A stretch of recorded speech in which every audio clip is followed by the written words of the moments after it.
ஏ விக்ரம், உனக்கு எவ்வளவு தைரியம் இருந்துச்சுன்னா இவ்வளவு பெரிய இடத்துக்கு வந்து நின்னு எங்க முன்னாடியே உன் குரலை வசதி பேசுவ? என்ன ஹாஸ்பிட்டல்ல படுத்து கிடக்கிற நந்தா வந்து காப்பாத்திடுவாருன்ற தைரியத்துல பேசுறியா? என்று நக்கலாய் சிரித்தவாறு கேட்டான்.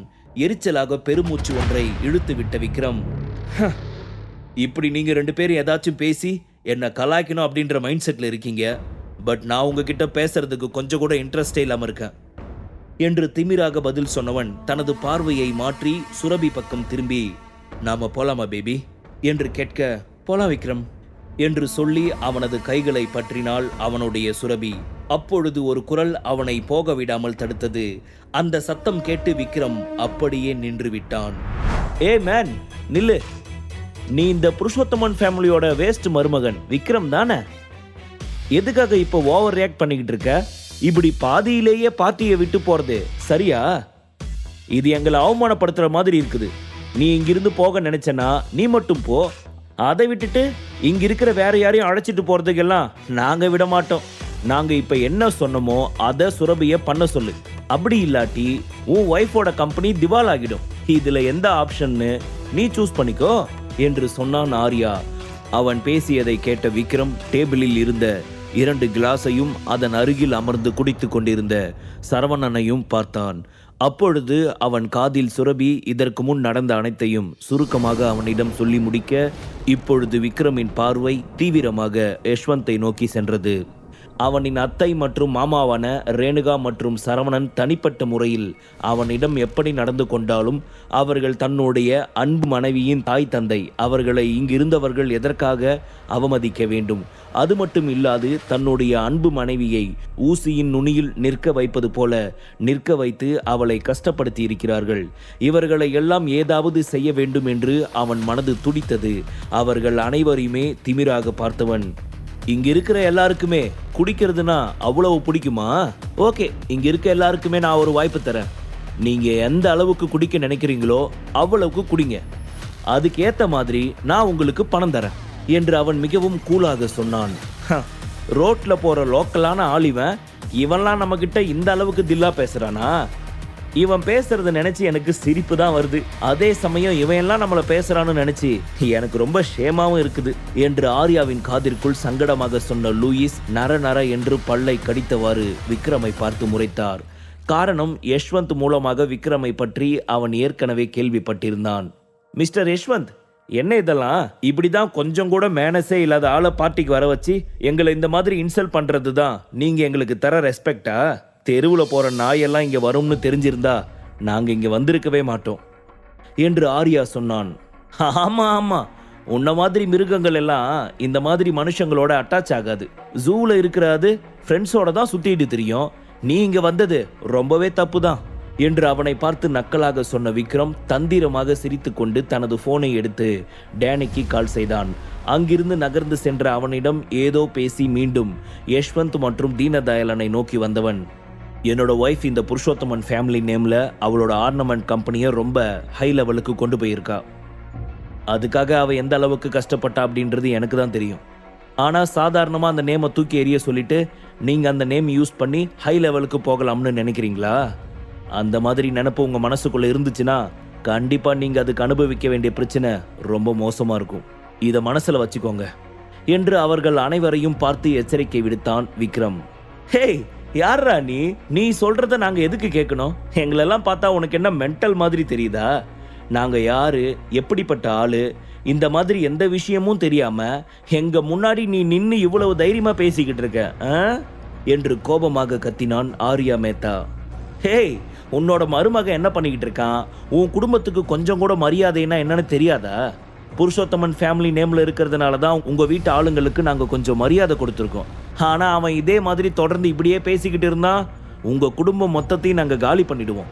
உங்கள் கம்பெனி இப்போ போயிட்டு இருக்கிற நிலைமையை அப்படியே சரிக்கிற மாதிரி ஏதாவது பிரச்சனை ஏற்படுத்தி கூண்டோட உங்கள் கம்பெனியை திவாலாக்கிடுவோம்.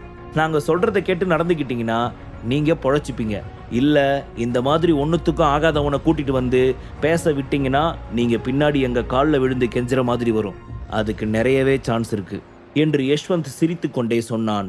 விக்ரமை நினைத்து அவன் மனதிற்குள் துளியும் பயமே இல்லை. காரணம், விக்ரமை எதிர்ப்பதற்காக இவனிடம் மேத்தா ஃபேமிலியும் இப்பொழுது பாம்பேயில் இருந்து அவனை தேடி வந்திருக்கும் வீரேந்திரனும் துணையாக இருந்தனர்.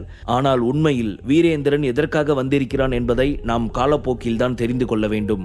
ஆனால் இவர்கள் எல்லாம் தங்கள் பின்னால் இருந்து கொண்டிருக்கிறார்கள் என்ற ஒரு தைரியத்தில் தான் யஷ்வந்தும் தீனதயாளனும் சுரபியின் கம்பெனி நேமை தங்களுடைய பிராண்டாக மாற்றிக்கொள்ள வேண்டும் என்று ஒரு சூழ்ச்சி நாடகத்தை நடத்தி கொண்டிருக்கின்றனர். ஹே விக்ரம், எதுக்காக இப்படி மறுபடியும் வந்து நீ எங்களுக்கு கஷ்டத்தை கொடுத்துக்கிட்டே இருக்க? புருஷோத்தமன் ஃபேமிலி விஷயத்துல நீ தலையிட வேண்டாம், ஒழுங்கா இங்கிருந்து போயிடு என்று எரிச்சலாக ரேணுகா அவனை பார்த்து கத்தினாள். அதன் பின் யஷ்வந்த் மற்றும் தீனதயாளன் பக்கம் திரும்பியவள், இங்க பாருங்க, நான் உங்ககிட்ட மன்னிப்பு கேட்டுக்கிறேன். இவன் எப்ப எங்க வாழ்க்கையில வந்தானோ அப்ப இருந்து எங்களுக்கு கஷ்டகாலம் ஸ்டார்ட் ஆயிடுச்சு. தயவு செஞ்சு இந்த பிரச்சனையை இதோட விட்டுருங்க. நாம இந்த பிராண்ட் பிரச்சனையை பத்தி அதுக்கப்புறம் பின்னாடி பேசி முடிவு பண்ணிக்கலாம் என்று அவர்கள் இருவரிடமும் கெஞ்சுவது போல் பேசினாள் ரேணுகா. என்னது, இதுக்கு மேலேயும் உங்க கூட தனியா டைம் ஸ்பெண்ட் பண்ணி உட்காந்து பேசணுமா? அதுக்கெல்லாம் எங்களுக்கு டைம் இல்லை. ஏற்கனவே எங்களோட முடிவை உங்ககிட்ட சொல்லியாச்சு. இதுக்கு மேலேயும் உங்க மூஞ்சியை பார்த்து பேசுறதுக்கு எங்களுக்கு துளியும் இருப்பில்லை என்று தீனதயாளன் அவள் முகத்தில் அரைந்தார் போல் சொல்ல, அதற்கு பின் ரேணுகாவால் என்ன பேசுவது என்றே தெரியவில்லை. ஆனால் இங்கு நடக்கும் எதையும் கண்டுகொள்ளாதவன் போல் விக்ரம் சுரபி பக்கம் திரும்பி, பேபி, நீ நின்னு பேசுறதுக்கு ஒண்ணுமே இல்ல. சொல்ல போனா இங்க நின்னு என் டைம் வேஸ்ட் ஆயிட்டு இருக்கு. எனக்கு ரொம்ப போர் அடிக்குது. நாம இங்கிருந்து போகலாமா என்று கேட்க சரி என்பது போல் தலையசைத்தாள் சுரபி. அதன் பின் விக்ரமும் சுரபியும் அங்கிருந்து கிளம்பினர். பாத்தீங்களா, அவன் வந்தான், ஏதோ பேசினா, நாம அவ்வளவு சொல்லியும் அத்தனை பேர் மிரட்டியும் எதுவுமே கண்டுக்காம திமிரா போயிட்டு இருக்கான். இப்படிப்பட்ட ஒருத்தனை உங்க குடும்பத்துக்குள்ள விட்டுக்கிட்டு உங்க பொண்ணை அவன் பின்னாடி சுத்த விட்டு ஓவரா ஆட்டம் காட்டிக்கிட்டு இருக்கீங்களா? இப்படியே போச்சுன்னா நாங்க சொன்னதுதான் உங்களோட நிலைமை. நீங்க எல்லாரும் வந்து எங்க காலில் விழுந்து கெஞ்சற மாதிரி இருக்கும் என்று சலிப்பாக சொன்னான் தீனதயாளன். ஐயோ, நீங்க எங்களை எதுவும் தப்பா நினைச்சுக்காதீங்க. நாங்க ஒன்னும் அவனை வீட்டை விட்டு துரத்தாம இல்ல. எத்தனையோ முறை சொல்லிட்டேன், ஆனா அவன் போக மாட்டேன்னு பிடிவாதமா இருக்கான். எங்க பொண்ணுகிட்ட சொல்லி புரிய வைக்கலாம்னு பார்த்தா அவளுக்கும் ஏதோ பைத்தியம் பிடிச்சு போச்சு போல. நாங்க எது சொன்னாலும் கேட்காம முட்டாள் மாதிரி அவனை நம்பிக்கிட்டு இருக்கா. எங்களுக்கு இந்த விஷயம் ரொம்ப பெரிய பிரச்சனையா இருக்கு. நாங்களே இதுக்கு எப்படா ஒரு முடிவு கிடைக்குன்னு தான் தேடிக்கிட்டு இருக்கோம். ஆனா எதுவுமே எங்களுக்கு சரியா அமைய மாட்டேங்குது. எங்க நேரமோ என்னமோ தெரியல. தயவு செஞ்சு இந்த பிரச்சனையை இதோட மறந்துடுங்க. எங்க மேல எந்த கோபத்தையும் வளர்த்துக்காதீங்க. என் பொண்ணு சுரபிக்கு நான் வீட்டுக்கு போயாச்சும் அடிச்சு திருத்தியாவது புத்தி வர வைக்கிறேன். எனக்கு கடைசியா இந்த ஒரே ஒரு தடவை சான்ஸ் கொடுங்க என்று சொன்னாள் ரேணுகா. ஆமா, ரேணுகா சொல்றதும் சரிதான். நாங்க வீட்டுக்கு போய் சுரபி கிட்ட பேசி இதை பத்தி முடிவு உங்களுக்கு நாங்க சொல்றோம். அப்புறமா நீங்க கண்டிப்பா எங்க வீட்டுக்கு வரணும். லஞ்சு சாப்பிட்டுட்டு நமக்குள்ள இருக்கிற விரோதத்தை நம்ம முடிச்சுக்கலாம் என்று சிரித்த முகத்துடன் சொன்னான் சரவணன். இந்த மாதிரி ஐஸ் வச்சு மனசு குளிர்ற மாதிரி பேசியெல்லாம் எங்க பக்கம் வந்து ஒட்டிக்கணும்னு நினைக்காதீங்க. எங்களுடைய முடிவெல்லாம் என்னைக்குமே மாத்திக்க முடியாது. இப்ப தனியா இருக்கிற நீங்க என்னைக்குமே தனியா தான் இருந்தே ஆகணும் என்று சொன்னான் தீனதயாளன். அவனது வார்த்தைகளை கேட்ட ரேணுகா மற்றும் சரவணன் முகம் மிகவும் அவமானமாக மாறியது. அவர்கள் மிகவும் கோபம் அடைந்தனர். வெளிப்படையாக வாய் திறந்து அவர்களால் எதுவுமே பேச முடியவில்லை. யஷ்வந்த் அவர்கள் அருகில் வந்து, அதான் உங்க பொண்ணு போயிட்டால, நீங்க 2 பேரும் எப்படி கிளம்புறீங்களா? இல்ல இங்க இருக்கிற செக்யூரிட்டிஸை விட்டு உங்களுக்கு ஏதாவது ஹெல்ப் பண்ண சொல்லணுமா என்று மறைமுகமாக அவர்களை மிரட்ட, அதற்கு மேலும் அங்கு நிற்க விருப்பம் இல்லாதவர்கள் அங்கிருந்து கிளம்பி சென்றனர். மிஸ்டர் தீனதயாளன், யார் இந்த விக்ரம்? இவனை பத்தி ஃபுல் இன்ஃபர்மேஷன் சொல்லுங்க. அவன் எந்த அளவுக்கு திமிரா நடந்துகிட்டான்? அவனுக்கு கண்டிப்பா ஒரு பாடம் நடத்தியே ஆகணும் என்று ஆர்யா மிகவும் கோபமாக சொன்னான்.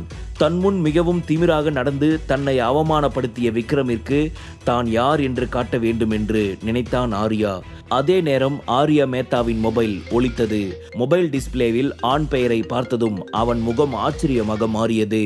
உடனே முகம் நிறைய புன்னகையுடன் அவன் போன் காலை அட்டன் செய்தவன், நல்லது, ரொம்ப சந்தோஷமான விஷயம், நான் இதோ உடனே கிளம்புறேன் என்று சொல்லிவிட்டு போன் காலை கட் செய்தவன், மிஸ்டர் தீனதயாளன் அண்ட் யஷ்வந்த், நீங்க 2 பேரும் என்னை தயவு செஞ்சு மன்னிக்கணும். பிகாஸ் உங்களோட இந்த கம்பெனி திறப்பு விழாவில் என்னால் ரொம்ப நேரம் பார்ட்டிசிபேட் பண்ண முடியாது. எனக்கு இப்போ ஒரு ரொம்ப எமர்ஜென்சியான ஒரு ஒர்க் இருக்கு. அது ரொம்ப ரொம்ப இம்பார்ட்டன்ட் கூட. ஸோ நான் இப்பவே கிளம்புறேன் என்று சிரித்து கொண்டே சொல்ல, என்ன சொல்றீங்க ஆர்யா? எதுக்காக இவ்வளோ சீக்கிரம் கிளம்புறீங்க? என்ன விஷயம் என்று அதிர்ச்சி நிறைந்த முகத்துடன் கேட்டனர் தீனதயாளனும் யஷ்வந்தும். ரொம்ப ரொம்ப முக்கியமான விஷயம் அண்டு எனக்கு இது ரொம்ப சந்தோஷமான விஷயமும் கூட என்று எதுவும் வெளிப்படையாக சொல்லாமல் பொடி வைத்து சொன்னார் ஆர்யா. அவன் அருகே இருந்த லூயிஸ் அவனிடம் என்ன விஷயம் என்று கண்களால் கேட்க, நான் ரொம்ப பெரிய முக்கியமான ஆளை சந்திக்க போறேன். இப்போ அதை பத்தி நினைச்சாலே எனக்கு ஏதோ பெரிய லாட்டரி பம்பர் பிரைஸ் அடிச்ச மாதிரி ஃபீல் ஆகுது என்று மகிழ்ச்சியுடன் சொன்னார். ஓகே ஆர்யா, நாம பின்னாடி கண்டிப்பா மீட் பண்ணலாம், இப்போ நீங்க கிளம்புங்க என்று சொன்ன தீனதயாளன் மற்றும் யஷ்வந்த் சிரித்த முகத்துடன் ஆர்யாவையும் லூயிஸையும் வழி அனுப்பி வைத்தனர். இவர்களை வைத்தே சுரபியை எப்படியாவது கீழே தள்ளிவிடலாம் என்ற ஒரு வஞ்சக புன்னகை அவர்கள் சென்ற கார் மறையும் வரை அவர்கள் முகத்தில் இருந்து மறையாது இருந்தது. அதே சமயம் இங்கே காருக்குள் பின்னிருக்கையில் ஆர்யா மேத்தாவும் லூயிஸும் அமர்ந்திருந்தனர். லூயிஸ் ஆர்யாவிடம், எங்க போயிட்டு இருக்கோம்? யார் அந்த முக்கியமான ஆளு? அங்க எல்லாரும் இருந்ததுனால அந்த ஆளு யாருன்ற விஷயத்த சொல்லல, பட் இப்போ என்கிட்ட சொல்லலாமே, அதுல எந்த ஒரு தப்பு இல்லையே என்று லூயிஸ் கேட்க, இத சொல்றதுல எனக்கு என்ன இருக்கு லூயிஸ், பட் அந்த முக்கியமான பர்சன் யார் அப்படின்னு எனக்கு கூட இன்னும் தெரியாது. டேனி அவசரமா கால் பண்ணி முக்கியமான பர்சனை மீட் பண்ணணும்னு சீக்கிரமா வாங்கன்னு சொன்னாரு. நானும் கிளம்பிட்டேன். உண்மையை சொல்ல போனா டேனி ஒரு முக்கியமான பர்சனை மீட் பண்றதுக்கு என்ன கூப்பிட்டு போறது எனக்கு ரொம்ப பெரிய சந்தோஷமான விஷயம் தானே என்று மகிழ்ச்சியுடன் சொன்னான். டேனியுடன் மிகவும் நெருக்கமாக இருப்பதால் ஆர்யா மிகவும் பயனடைந்துள்ளார். இப்பொழுது மேத்தா ஃபேமிலியில் ஆர்யாவின் நிலை எங்கோ போய்விட்டது. உண்மையிலேயே அவனது மகன் ராகுல் மேத்தா மீது அவருக்கு இருந்த கெட்ட அபிப்பிராயமும் போய்விட்டது. ஆர்யா இப்பொழுது ஈர்க்கப்படுவதால் தனக்கு தனது குடும்பத்திற்கும் நல்ல எதிர்காலம் இருக்கும் என்று நினைக்கிறார். அதே சமயம் இந்த விஷயம் லூயிஸ் மனதிற்குள் ஏதோ பொறாமையாகத்தான் இருந்தது. ஆர்யாவிற்கு மட்டும் இத்தனை செல்வாக்கு கிடைப்பது ஏனோ அவனுக்குள் ஒரு நெருடலாக இருந்து கொண்டது. இருந்தாலும் அதை வெளிக்காட்டிக் கொள்ளாமல் வெளிப்படையாக போலி நாடகம் ஆடினான்.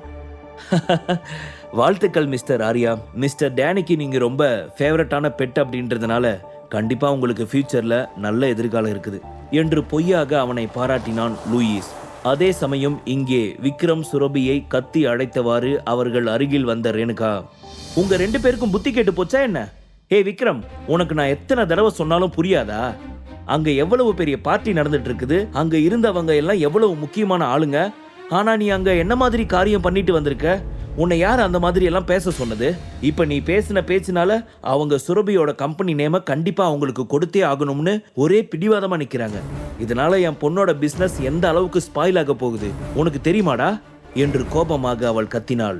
இங்க பாருங்க மாமியார், நீங்க இந்த அளவுக்கு ஓவரா டென்ஷன் ஆகி உங்க உடம்ப கெடுத்துக்கணும்னு எந்த ஒரு அவசியமும் இல்லை. இந்த புருஷோத்தமன் ஃபேமிலி நேம எப்பவோ மாத்த சொல்லி நான் என் பேபி கிட்ட சொல்லிட்டேன்.